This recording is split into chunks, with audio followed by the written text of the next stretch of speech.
जागतिकीकरण ग्लोबलायझेशन नवीन आर्थिक धोरण जे स्वीकारले होते त्या नवीन आर्थिक धोरणातील तिसरा महत्त्वाचा घटक म्हणजे जागतिकीकरण होय. भारताने सन 1991 पासून प्रामुख्याने नवीन आर्थिक धोरणाच्या स्वीकारणेनंतर जागतिकीकरणाची प्रक्रिया सुरू झाली आणि जागतिक पातळीवरती अनेक देशांमध्ये ही प्रक्रिया अगोदरच सुरू होती. परंतु 1991ला भारताने आंतरराष्ट्रीय संस्थांच्या दबावातून आर्थिक जे नुकसान झालेले होते ते नुकसान भरून करण्याच्या हेतूने प्रामुख्याने जागतिकीकरणाची संकल्पना या ठिकाणी भारताने स्वीकारलेली आहे. ही जागतिकीकरणाची संकल्पना म्हणजे काय आहे, तर जागतिकीकरणाचा अर्थ वेगवेगळ्या पद्धतीने सांगितला जातो. परंतु जर आपण सोप्या शब्दामध्ये जर याचा अर्थ घ्यायचा म्हटलं तर जागतिकीकरण म्हणजे देशाच्या राजकीय सीमेबाहेर आर्थिक व्यवहारांचा विस्तार करणे होय.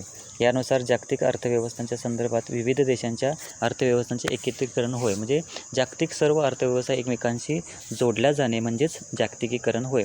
पूर्वी भारतीय अर्थव्यवस्थेमध्ये ज्यावेळी आंतरराष्ट्रीय व्यवहार होते त्यावेळी निर्बंध होते, परंतु हे जागतिकीकरणाच्या माध्यमातून निर्बंध काढून टाकले आणि आपली अर्थव्यवस्था जगातील इतर देशांशी जोडली गेलेली आहे.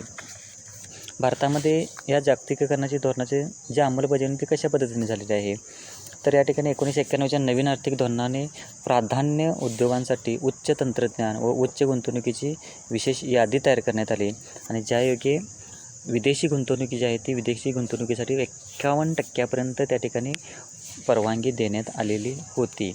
त्यानंतर ही मर्यादा 74% वाढवली, 100% पर्यंत वाढवली. म्हणजे जागतिकीकरणाचा हा एक भाग होता की भारतीय अर्थव्यवस्थेमध्ये विदेशी गुंतवणूक या ठिकाणी येऊ लागलेली आहे आणि अशा पद्धतीने भारतीय अर्थव्यवस्थेमध्ये जागतिकीकरणाची अंमलबजावणी झालेली आपल्याला दिसून येते. म्हणजे 1991ला जे नवीन आर्थिक धोरण स्वीकारले आणि त्याच्यासोबतच ही जागतिकीकरण आपल्या देशाने स्वीकारलेले आहे. आपली अर्थव्यवस्था जगातील इतर देशांच्या अर्थव्यवस्थांशी जोडली गेलेली आहे. ज्या पद्धतीने आपण खाजगीकरण, उदारीकरण याचे भारतीय अर्थव्यवस्थेत झालेले परिणाम बघितले, त्याच पद्धतीने जागतिकीकरणाचे देखील भारतीय अर्थव्यवस्थेवरती परिणाम झालेले दिसून येतात. त्याची विभागणी अनुकूल परिणाम आणि प्रतिकूल परिणाम असे केलेले आहे. आता सुरुवातीला आपण या ठिकाणी जागतिकीकरणाचे भारतीय अर्थव्यवस्थेवरती झालेले अनुकूल परिणाम पाहणार आहोत, त्या संदर्भात चर्चा करणार आहोत. पहिला अनुकूल परिणाम काय आहे, तर भारताची निर्यात या ठिकाणी मोठ्या प्रमाणामध्ये वाढलेली दिसून येते आणि जागतिकीकरणाचे मुख्य उद्दिष्ट काय होते, तर वस्तू आणि सेवांच्या व्यापाराचा विस्तार करणे. जगातील इतर राष्ट्रांशी आपली अर्थव्यवस्था जोडली झाली आणि त्याच्या आधारे मग वस्तूंची निर्यात वाढण्यासाठी या ठिकाणी मदत झालेली आपल्याला दिसून येते. आणि 1995 ते 2006 हा जो 11 वर्षाचा कालखंड होता, त्या कालखंडामध्ये भारताची वाणिज्य वस्तूंची निर्यात आहे ते सरासरीने 13.3% वाढलेलं आपल्याला या ठिकाणी दिसून येते. निर्यात मोठ्या प्रमाणामध्ये वाढलेली दिसून येते. म्हणजेच काय, तर भारताची जी निर्यात आहे ते जागतिकीकरणाच्या धोरणानंतर या ठिकाणी वाढलेले आपल्याला पाहावयास मिळते. दुसरा मुद्दा आहे सेवा क्षेत्राची निर्यात वाढलेली आहे. सेवा क्षेत्र जे आहे भारताने ज्यावेळी नवीन आर्थिक धोरण स्वीकारले, जागतिकीकरणाचा धोरणाचा स्वीकार केला, त्यावेळी कृषी क्षेत्र, औद्योगिक क्षेत्र या क्षेत्राची निर्यात होत होती, पण त्याचबरोबर सेवा क्षेत्राची निर्यात ठिकाणी वाढलेली आपल्याला दिसून येते. म्हणजे जागतिकीकरणाच्या धोरणांचा स्वीकार केल्यानंतर भारताची सेवा क्षेत्राची जी निर्यात आहे ती निर्यात चांगल्या पद्धतीने वाढलेली आहे. निर्यातीची कार्यक्षमता या ठिकाणी वाढलेली आपल्याला पाहावयास मिळते. म्हणजे ज्या पद्धतीने अर्थव्यवस्थेमध्ये कृषी क्षेत्र, औद्योगिक क्षेत्र याची निर्यात वाढली, त्याचप्रमाणे सेवा क्षेत्राचा देखील विकास घडून आलेला आहे आणि सेवा क्षेत्राचा विकास झाल्यानंतर सेवा क्षेत्रामधून जे उत्पादन झालेले आहे त्या उत्पादनाच्या आधारे मग सेवा क्षेत्राची निर्यात आपल्याला वाढलेली दिसून येते. तिसरा जो अनुकूल परिणाम झाला तो म्हणजे व्यापारी व सेवा क्षेत्राची एकत्रित निर्यात आहे ती एकत्रित निर्यात या ठिकाणी वाढण्यास मदत झालेली आहे.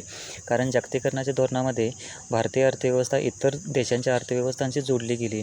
जे निर्यात आणि आयातीवरती निर्बंध लादले गेले होते ते निर्बंध या ठिकाणी कमी करण्यात आलेले आहेत आणि हे निर्बंध काढल्यामुळे प्रामुख्याने या ठिकाणी आयात आणि निर्यात वाढण्यामध्ये मदत झाली आणि त्याचा जर विचार केला तर प्रामुख्याने व्यापार आणि सेवा क्षेत्राची जी निर्यात आहे ती एकत्रित निर्यात या ठिकाणी मोठ्या प्रमाणामध्ये भारताने केलेली आहे. म्हणजे भारताचे व्यापार आणि सेवा क्षेत्राच्या निर्यातीचा जो एकत्रित विचार केला होता त्यामध्ये भरीव वाढ या ठिकाणी झालेली दिसून येते आणि जागतिकीकरणाच्या धोरणामध्ये या ठिकाणी प्रामुख्याने निर्यातीमध्ये सातत्याने वाढीचा कल आपल्याला दिसून येतो. या ठिकाणी जो पुढचा मुद्दा आहे, निर्यात वाढीपेक्षा आयात वाढ आपल्या देशामध्ये मोठ्या प्रमाणात झालेली दिसून येते. कारण भारताला नवीन आर्थिक धोरण स्वीकारल्यानंतर नवीन तंत्रज्ञान या ठिकाणी आवश्यक होतं. आधुनिक बी बियाणे यांची आवश्यकता होती, त्यामध्ये प्रामुख्याने मग निर्यात वाढीपेक्षा आयात वाढ याची मोठ्या प्रमाणात झालेली दिसून येते. म्हणजे उदारीकरण आणि जागतिकीकरणाची नवीन व्यूहरचना स्वीकारण्याचे कारण म्हणजेच काय होतं, तर विदेशी बाजारपेठामध्ये अधिक परिणामकारकपणे प्रवेश करायचा होता आणि त्याच्या आधारे मग भारताची जी आयात आहे ते आयात देखील या ठिकाणी वाढलेली आपल्याला दिसून येते.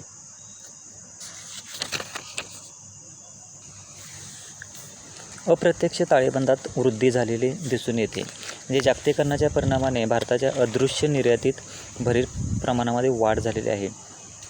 यामध्ये भारताने निव्वळ सकारात्मक ताळेबंदातील अप्रत्यक्ष वृद्धी कार्यक्षमतेने साध्य केलेली दिसून येते. व्यापारी तूट कमी केलेली आहे. म्हणजे जी तूट होती ती तूट याप्रमाणे कमी झालेली आहे, कारण निर्यातसुद्धा वाढलेली आहे. आयात जरी वाढलेली असेल तर निर्यातसुद्धा मोठ्या प्रमाणात वाढलेली आहे. त्यामुळे जी आंतरराष्ट्रीय व्यापारामध्ये होणारी तूट होती ती तूट देखील भरून काढण्यामध्ये या ठिकाणी मदत झालेली आहे. म्हणजे ताळेबंदामध्ये मोठ्या प्रमाणामध्ये वृद्धी झालेली दिसून येते. वाढता विदेशी गुंतवणुकीचा प्रवाह भारतामध्ये मोठ्या प्रमाणामध्ये आला. म्हणजे त्या जागतिकीकरणाच्या धोरणामध्ये जागतिकीकरणाची ज्यावेळी अंमलबजावणी केली त्यावेळी सुरुवातीला 51% परकीय गुंतवणुकीस चालना परवानगी दिली. त्यानंतर 74% पर्यंत वाढवली. 100% सुद्धा या ठिकाणी परकीय गुंतवणुकीला चालना दिलेली आहे. त्यामुळे विदेशी गुंतवणुकीचा जो प्रवाह आहे तो सातत्याने भारतीय अर्थव्यवस्थेमध्ये वाढलेला या ठिकाणी दिसून येतो. म्हणजे हा जागतिकीकरणाचा चांगला परिणाम या ठिकाणी दिसून येतो, कारण निर्बंध जे होते ते निर्बंध मोठ्या प्रमाणामध्ये काढून टाकलेले होते आणि त्या निर्बंधाचा परिणाम म्हणून वाढता विदेशी गुंतवणुकीचा प्रवाह भारतीय अर्थव्यवस्थेमध्ये सुरू झालेला आहे. त्याचबरोबर विविध क्षेत्रातील विदेशी प्रत्यक्ष गुंतवणुकीला चालना दिलेली आहे.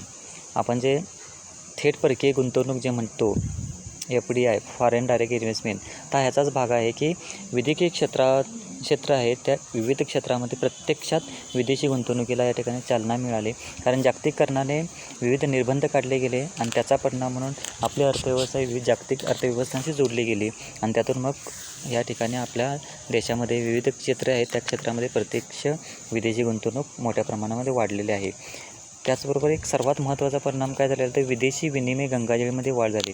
म्हणजे परकीय चलन जे आहे ते परकीय चलन भारतामध्ये मोठ्या प्रमाणामध्ये त्याचा साठा जो आहे तो साठा या ठिकाणी झालेला दिसून येतो, कारण जागतिकीकरणाच्या प्रक्रियेमध्ये या ठिकाणी भारतीय अर्थव्यवस्थेमध्ये निर्यात वाढ झाली. निर्यात वाढीच्या माध्यमातून परकीय चलन भारतीय अर्थव्यवस्थेमध्ये मोठ्या प्रमाणामध्ये आले आणि त्याचा परिणाम म्हणून जागतिकीकरणाने भारताच्या विदेशी विनिमय गंगाजळीमध्ये चांगल्याच प्रमाणामध्ये वाढ झालेली आपल्याला या ठिकाणी दिसून येते. म्हणजे जे परकीय चलन आहे ते परकीय चलन निर्यातीच्या माध्यमातून मोठ्या प्रमाणामध्ये भारतीय अर्थव्यवस्थेमध्ये आले, कारण निर्यात वाढली त्यातून परकीय चलन आणि त्याचा साठा जो आहे तो त्याचा साठा जो 1991 नंतर भारतीय अर्थव्यवस्थेमध्ये मोठ्या प्रमाणामध्ये झालेला या ठिकाणी दिसून येतो.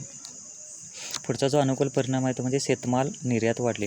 कृषी क्षेत्राची निर्यात होती ती थोड्या प्रमाणामध्ये ठराविक वस्तूंची निर्यात होती ती मोठ्या प्रमाणामध्ये भारतीय अर्थव्यवस्थेच्या माध्यमातून केली जात होती. स्वातंत्र्यपूर्वीचा जो कालखंड होता तो स्वातंत्र्यपूर्वीच्या कालखंडामध्ये या ठिकाणी भारतीय अर्थव्यवस्थेतून कृषी मालाची निर्यात मोठ्या प्रमाणामध्ये होत होती, परंतु स्वातंत्र्यानंतरच्या कालखंडामध्ये भारतीय अर्थव्यवस्थेमध्ये अन्नधान्याचा तुटवडा निर्माण झालेला होता. त्यातून मग